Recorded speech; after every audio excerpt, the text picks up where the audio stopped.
Bienvenidos al podcast DF Contrafactual con Jorge Fantuzzi. Conversaciones para entender las señales de la economía. Hola, ¿cómo están? Esto es Contrafactual, el podcast que hacemos junto al Diario Financiero para darle una mirada alternativa a la economía. Hoy en un capítulo especial porque es un capítulo que dedicamos al Premio Nobel 2023 recién entregado a Claudia Goldin. Y para eso tenemos una invitada, yo diría de lujo para este capítulo.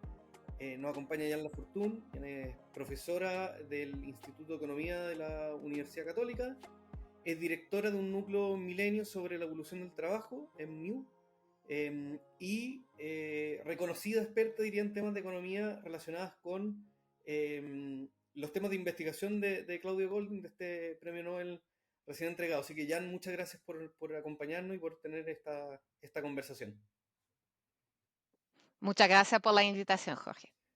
Jan, quería comenzar como con un dato más biográfico tal vez de Claudia Goldin, como para inspirar el resto de lo que vamos a conversar. Dicen que le dan el premio por haber avanzado en nuestra comprensión de los resultados de las mujeres en el mercado laboral, pero lo interesante a mí me pareció, que yo no sabía, que ella misma fue la primera mujer que se le ofreció el puesto de profesora titular en la Facultad de Economía de Harvard.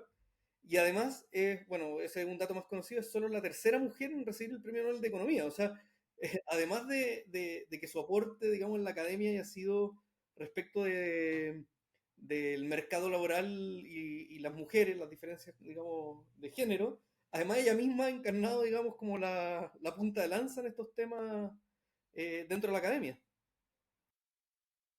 Yo diría que incluso las personas que pueden tener diferencias de opinión sobre su contribución como investigadora en economía deben reconocer su rol de líder como mujer en una disciplina donde hay pocas.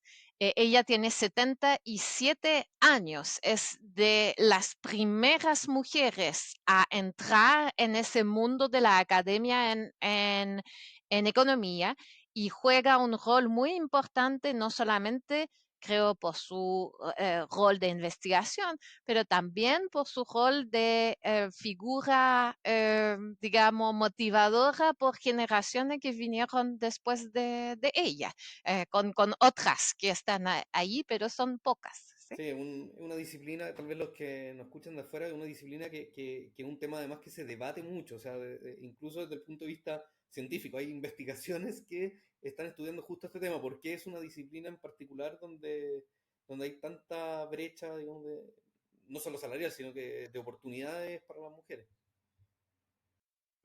Y, por ejemplo, lo que se muestra en esa investigación es que la brecha se agrande a medida que pasan los escalones. Entonces, en pregrado, las mujeres son más o menos 50%. Llega al magíster y se empieza a achicar. Llega al doctorado, llega a achicarse aún más. Profesora asistente, hay menos.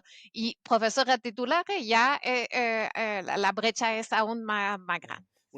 Esto es solo una anécdota, me acuerdo de Deirdre McCloskey, que es una profesora de economía, una famosa economista, ¿no es cierto?, que es trans y que ella contaba, yo estaba presente cuando ella lo contaba, que solamente cuando hizo la transición de hombre a mujer es que se dio cuenta de la cantidad de discriminación que había hacia las mujeres en la disciplina, porque cuando era hombre, creo que era Donald antes, ¿no es cierto?, cuando era hombre, él nunca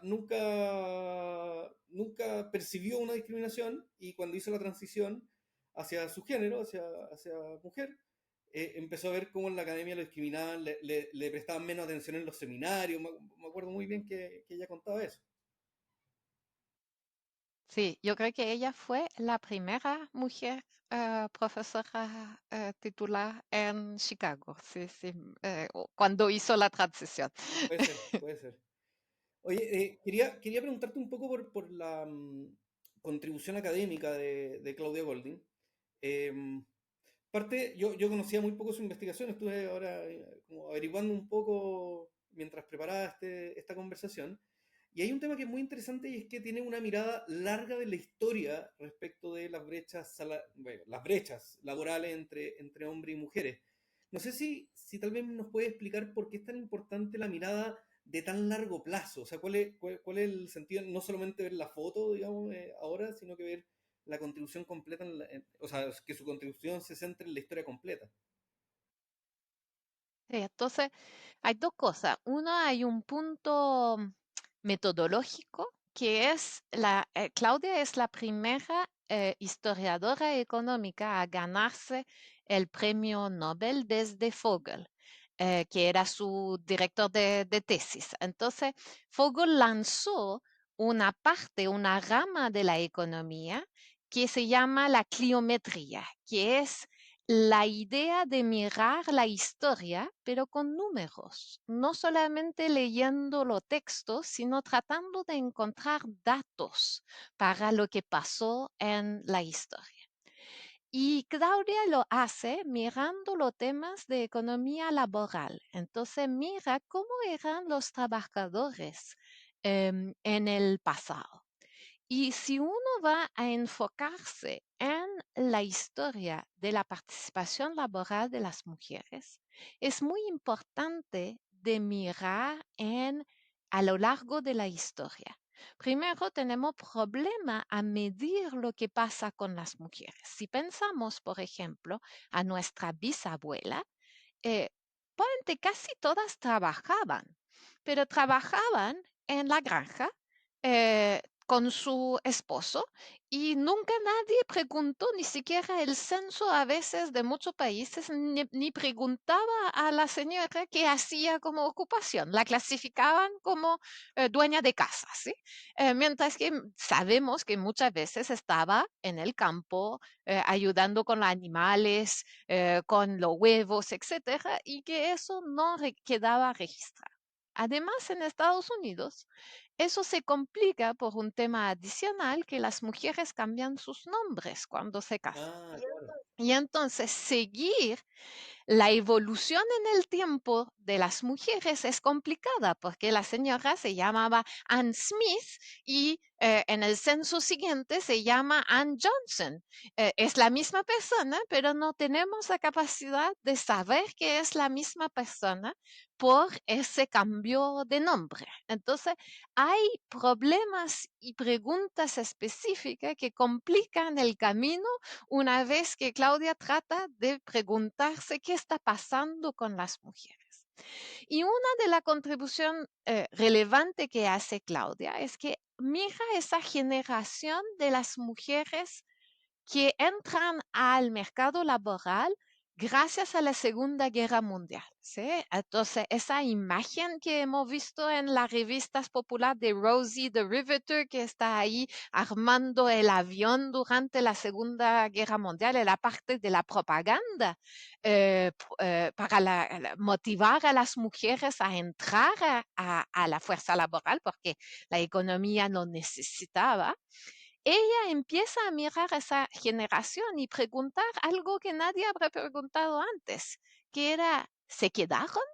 ¿Qué pasó cuando los hombres volvieron de la guerra? ¿Sí? Y la respuesta es que no se quedan. ¿Sí? En grandes números vuelven a su casa cuando los hombres vuelven de la guerra. Pero lo que Claudia muestra es que una vez que tengan sus hijos, comparado a sus mamás, sí vuelven. ¿Cierto? Se vuelven cuando tienen 40 años y los niños entran al colegio.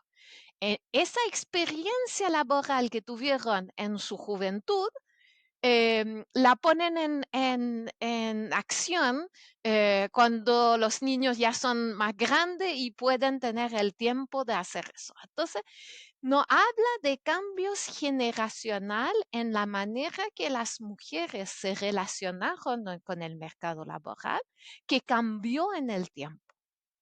Muy poca gente piensa, por ejemplo, que las mujeres solteras hoy día tienen tasas de participación en Estados Unidos que son casi igual a las que tenían al inicio del siglo. ¿Sí?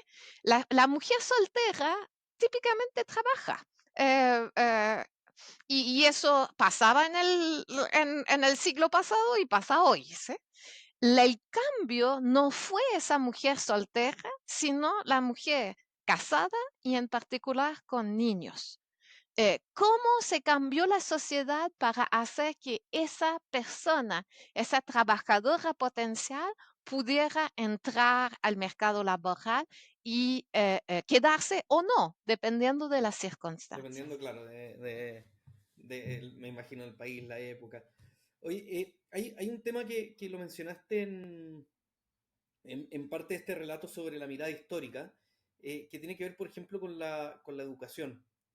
Yo pensaba, y de hecho hay varias preguntas que tengo en este sentido, que es como un poco, mirando la historia, como las preguntas del huevo o la gallina, que viene primero, ¿no es cierto?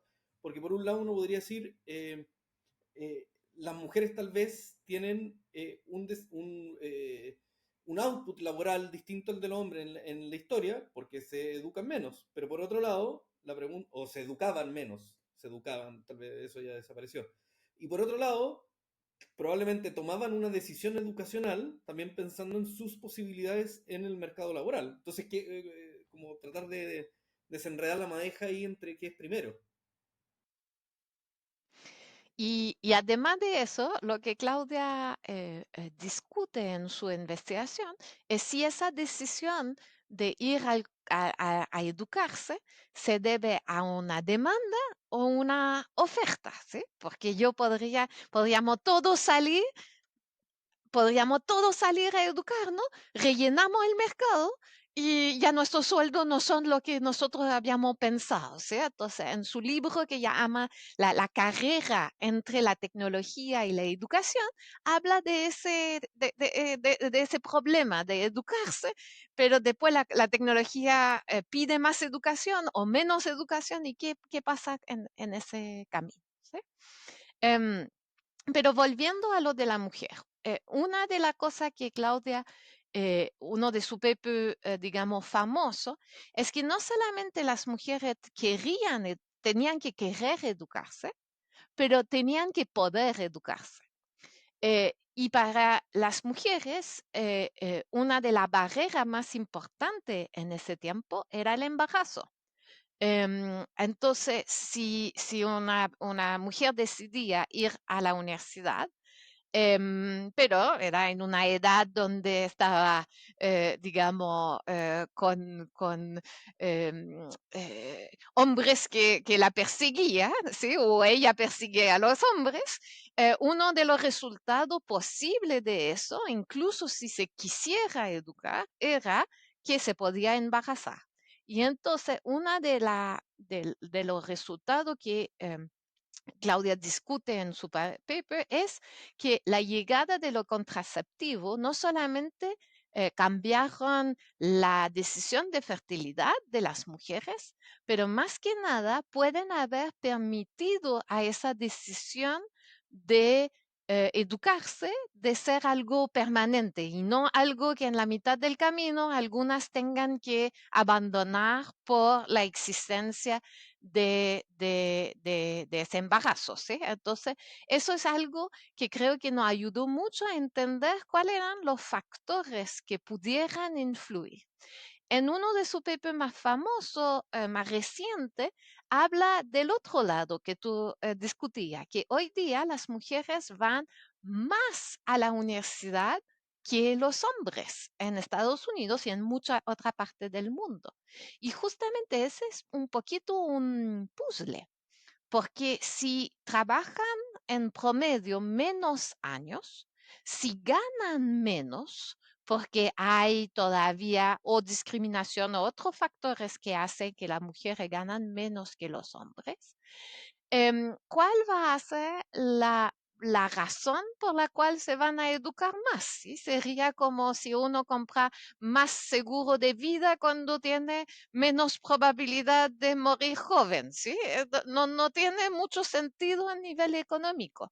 Entonces, discuten de las razones y de los factores que pueden estar en juego en esa decisión. Oye, tú lo mencionaste, igual como hay una pregunta del huevo o la gallina en educación, también hay una pregunta del huevo o la gallina en los temas de familia, ¿cierto? Porque uno puede decir, bueno, hay una decisión, por ejemplo, de no entrar al mercado laboral para tener familia, sobre todo teniendo en cuenta la mirada histórica, insisto, no solo la foto actual. Y lo mismo al revés. Uno puede decir, oye, si tengo malos resultados en el mercado laboral, tal vez priorizo la familia, ¿no es cierto? Y entonces lo de la pastilla anticonceptiva que estabas comentando, que entiendo que es uno de sus papers más, además más influyentes, que debe tener unos 20 años por lo que estuve viendo, em, funciona como una especie como de experimento natural, no estoy seguro que sea el concepto, pero como experimento natural para tratar de entender qué es lo primero, si en este caso el huevo o la gallina. Sí, el trabajo de Claudia, yo diría, en general, no ha sido tan basado en los experimentos naturales. Yo creo que su fuerte fue más de encontrar datos, de ir a ese detalle y de poder buscar esos datos que nadie más había encontrado, de analizarlo y de presentarlo de una manera que facilitan su comprensión. Pero su paper de la pastilla anticonceptiva sí usa justamente un elemento de Es experimento como natural exógeno de donde la causalidad claro. está más demostrada, digamos. Y eso tal vez los que nos están escuchando ahora ya se lo imaginan, pero encuentran entonces que la pastilla anticonceptiva, la píldora anticonceptiva, tiene un efecto, por ejemplo, en términos de desigualdad salarial entre hombres y mujeres. En particular, lo que el paper demuestra es que permite a una generación de mujeres de tener acceso a ese sueño de ir a la universidad y de empezar una carrera. Hay otros papers después que muestran que, por ejemplo, permiten el control de la fertilidad una vez casado, pero eso no es realmente el foco del paper famoso de Golden y Katz, que es más sobre el inicio o atrasar el inicio de la fertilidad para esa generación y no tanto sobre su rol después, durante la vida matrimonial. Oye, estaba viendo, ese es como de los papers, estamos hablando de los más influyentes, y estaba viendo también como investigación reciente de ella, ¿ah? Cosas que está como por publicar. Me llamó la atención un trabajo en los que se pregunta qué pasa cuando los hijos crecen, justamente de estas mamás, porque dice, oye, está muy bien establecido que hay diferencias salariales entre hombres y mujeres. También está muy bien documentado que esas diferencias ocurren, así como que si uno ve la biografía de las personas, ocurren especialmente cuando comienza la maternidad, como hito o incluso uno podría hablar como una especie de castigo a la maternidad en términos salariales. Y la pregunta es, bueno, ¿y qué pasa cuando los hijos crecen? ¿Ah? Y ella se está haciendo esa pregunta ahora, en los trabajos más recientes. Sí, y como te decía, no es un interés reciente de ella, porque eso es lo que la hizo famosa inicialmente con esa vuelta al mercado laboral de la generación de entreguerras, ¿sí? Que entra al mercado laboral ahí. Pero sí, yo creo que lo que Claudia ha podido mostrar en esos estudios es que mirar una foto de la vida laboral femenina en particular es equivocarse. Porque no es igual decir, entonces las mujeres cuando tienen 35 en general no trabajan, eso significa que nunca más trabajan. Eso no es una conclusión aceptable ni verdadera. Entonces, uno de sus recientes estudios que tiene un título, digamos, divertido, habla de los cambios, incluso en el trabajo de las mujeres cuando llegan a la vejez o a la edad de jubilarse, donde muestra que finalmente las mujeres como los hombres, los dos están atrasando esa edad de jubilación y que finalmente lo que diferencia a las mujeres y los hombres en términos de su oferta laboral es esa caída que ocurre durante los 30 a 40 para las mujeres, que está relacionado a la decisión o a la, no sé si, a la situación familiar de fertilidad de ellas. hay una pregunta que tal vez, cuenta, tal vez tú me dices, no tengo la respuesta, pero que se escapa un poco de la investigación de Claudio Goldin, pero que te quiero hacer, que tiene que ver con las políticas públicas. Porque alguien podría decir, bueno, estamos año 2023, ya sabemos que hay cierta brecha entre hombres y mujeres. ¿Ah? Y la pregunta es, ¿cómo repercute este tipo de investigación después en el diseño, en la evaluación de políticas públicas? Yo tengo algunas en mente, tal vez las podemos conversar, pero en términos más generales, eh, ¿cómo la investigación después se traduce, por ejemplo, en términos de familia, brecha salarial, después en el diseño y evaluación de políticas públicas? Mira, una de las cosas que creo que Claudia hizo muy bien es mostrar que el trabajo, el mundo del trabajo, se puede transformar y adaptarse a la necesidad de las mujeres. Porque muchas veces yo creo que tenemos esa perspectiva que el gobierno tiene que arreglarse, que solucionar esos problemas, ¿cierto? O sea, vamos con postnatal, vamos con sala cuna, vamos con ese tipo de política, que no quiero decir que no son relevantes, pero si vamos a tener un mundo laboral donde para ser exitoso necesitamos trabajar 60 horas, uno de los dos padres va a tener que sacrificar su carrera y sus ganancias, y que sea las mujeres por razones culturales no me va a sorprender mucho, ¿sí? Si tenemos un mundo laboral que no está pensando para tener una vida afuera de ella, si el éxito laboral está vinculado a esas largas horas, vamos a tener dificultad.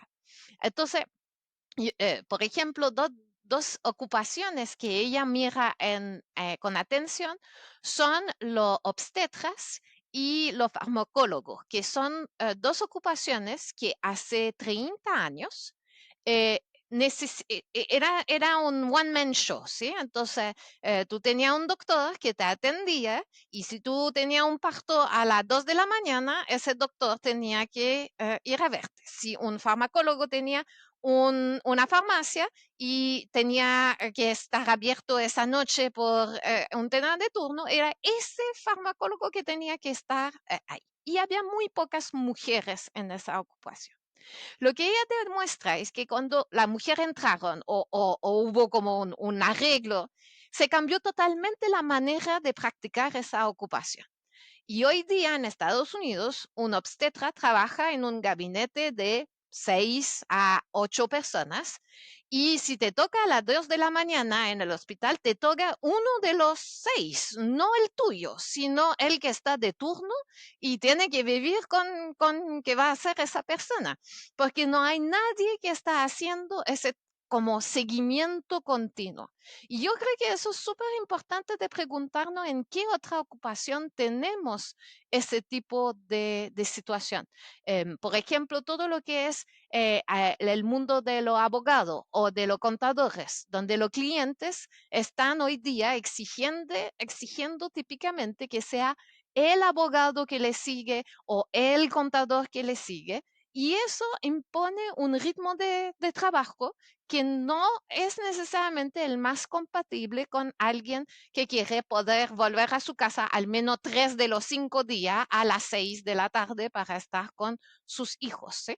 Y lo estoy diciendo con alguien sin género, porque yo creo que es algo que no debería importar irrespectivo de mujer o hombre. Pero son también ocupaciones que típicamente las mujeres no logran subir en la jerarquía exactamente por esas razones. Llegan a los puestos más abajo, pero para ser partner hay que hacer horarios más largos, y ahí empieza la Ok, pero... diferenciación, ¿sí? Ujú. Entonces yo creo que No, perdón. sí. Entonces mi primer comentario es que no es solamente del gobierno. Yo creo que hay cosas que podemos repensar cómo organizamos la manera de organizar el trabajo y hacer eso Eso más te iba a preguntar, o compatible, sea, hay una ¿sí? cosa, antes de entrar a lo de las políticas públicas, hay un tema que es cultural, que es, no sé, si yo trabajo en una empresa de servicios, de hecho es así, de servicios profesionales, bueno, ver cómo podemos hacerla más compatible con la familia, tanto para hombres como para mujeres, porque eso en definitiva, claro, uno un granito de arena, digamos, pero eso en definitiva va haciendo que podamos tener un capital humano más adecuado, ¿no es cierto? Que este embudo, este filtro no funcione y que tengamos realmente a la gente que queremos que esté en la oficina. Eso es como un cambio cultural. Exactamente, de organizacional, cultural, de quién no importa. Y yo creo que todo el debate sobre la salud mental también nos hace pensar en esos temas, que no es solamente contabilidad con la vida familiar, pero con un equilibrio mental que puede ser mejor. ¿Sí? Ahora, volviendo al tema de política pública, ¿sí? Entonces, claramente, hay cosas que sí se han mencionado.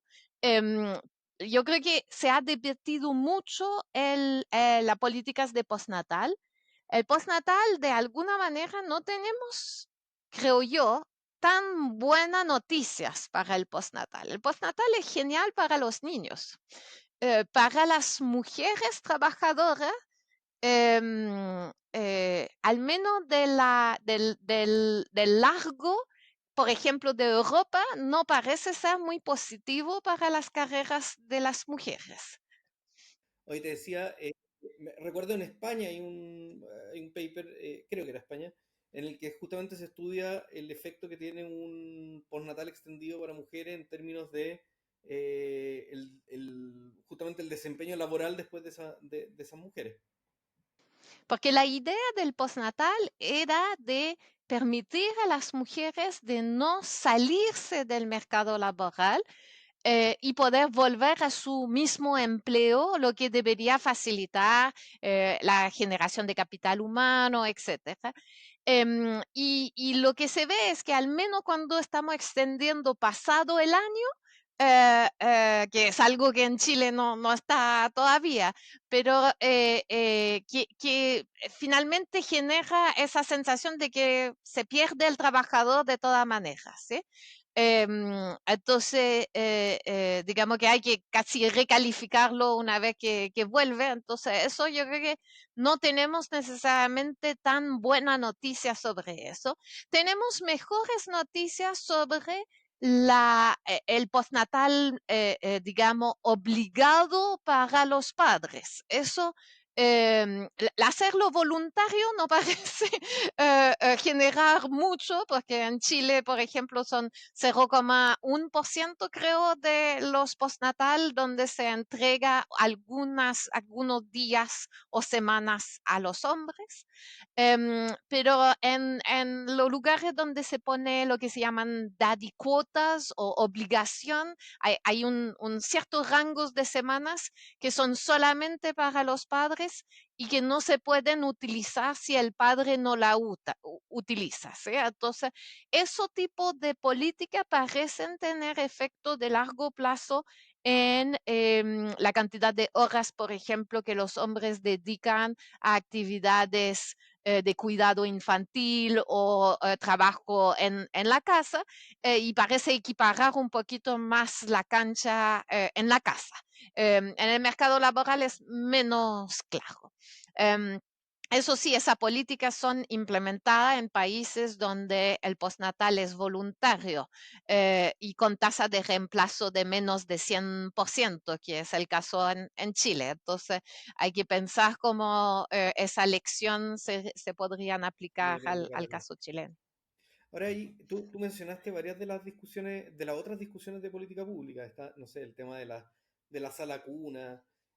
Hace poco grabamos un capítulo sobre el tema de la obligatoriedad en los directorios de empresas.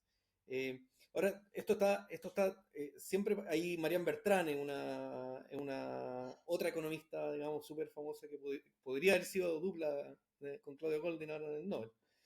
Pero son distintos temas en los que yo diría que la academia, economistas como ellas, apoyan, iluminan, podríamos decir, la discusión que se debería tener, al menos. No sé si es la que se tiene, pero la que se debería tener.